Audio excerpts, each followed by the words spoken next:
সালে মাইলস্টোন স্কুলে বিমান দুর্ঘটনায় ৩৬ জন নিহতের পরিবারকে ৫ কোটি এবং আহতদের ১ কোটি টাকা ক্ষতিপূরণ সহ চিকিৎসার ব্যয়ভার বহনের জন্য করা রিট আবেদন রুল শুনানির জন্য গ্রহণ করেছেন হাইকোর্ট।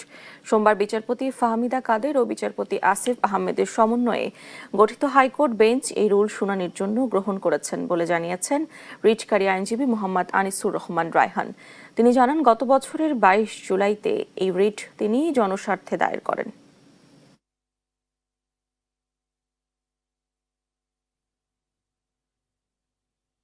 আহতদের জন্য ১ কোটি টাকা আমরা ক্ষতিপূরণ চেয়েছিলাম, আর যারা নিহত হয়েছেন তাদের জন্য আমরা ৫ কোটি টাকা ক্ষতিপূরণ চেয়েছিলাম। আশা করছি মহামান্য আদালত সেইভাবেই রুলটা নিষ্পত্তি করবেন এবং ক্ষতিগ্রস্ত পরিবারগুলো তাদের আবেদনটা তারা গ্রহণ করতে পারবেন এবং ক্ষতিগ্রস্ত পরিবারের পাশে আদালত যে ডিরেকশন দেবেন বাংলাদেশ সরকারও সেইভাবে এগিয়ে আসবেন আমরা আশা করছি।